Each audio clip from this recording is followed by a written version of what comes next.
with Independent MMA in Newnan, Georgia. Today we're going to tackle the age-old question, who would win between a boxer versus a wrestler. I grew up boxing. I was going with a boxer. I grew up kickboxing before I ever got into grappling or wrestling. Wrestling has always been one of my weakest points.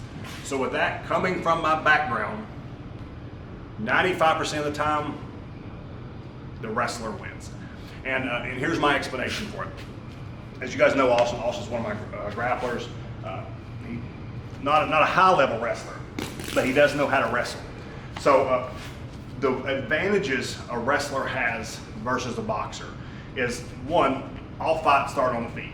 Like, the grapplers always talk about jiu-jitsu guys. Well, 90-some% of fights end up on the ground. It's 100% true.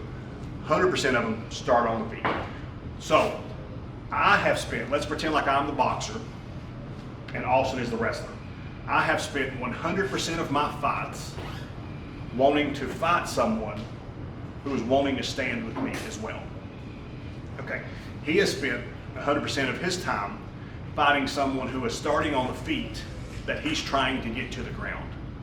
That's one big advantage. Right? We started in the same position, but he is 100% trying to get him to the floor, and I am not. Big advantage for the wrestler. The second one, if I am in punching distance, that means he's in reaching distance. So when he starts to engage, if I don't hit him on the way in, he's able to penetrate and get in tight with me. Another big advantage for the wrestler.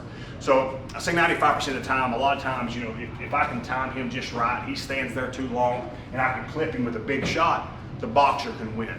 But the majority of the time, because if he is stepping in to close the distance and I try to hit him, he drops underneath and he shoots, and here's the fight's on the floor.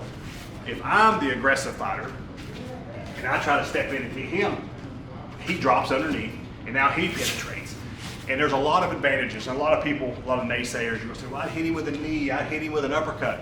No, you wouldn't. It's like the highest level UFC guys, the highest level MMA guys, rarely have enough timing to be able to do that. And there's instances that we can all say, well, this happened and this happened.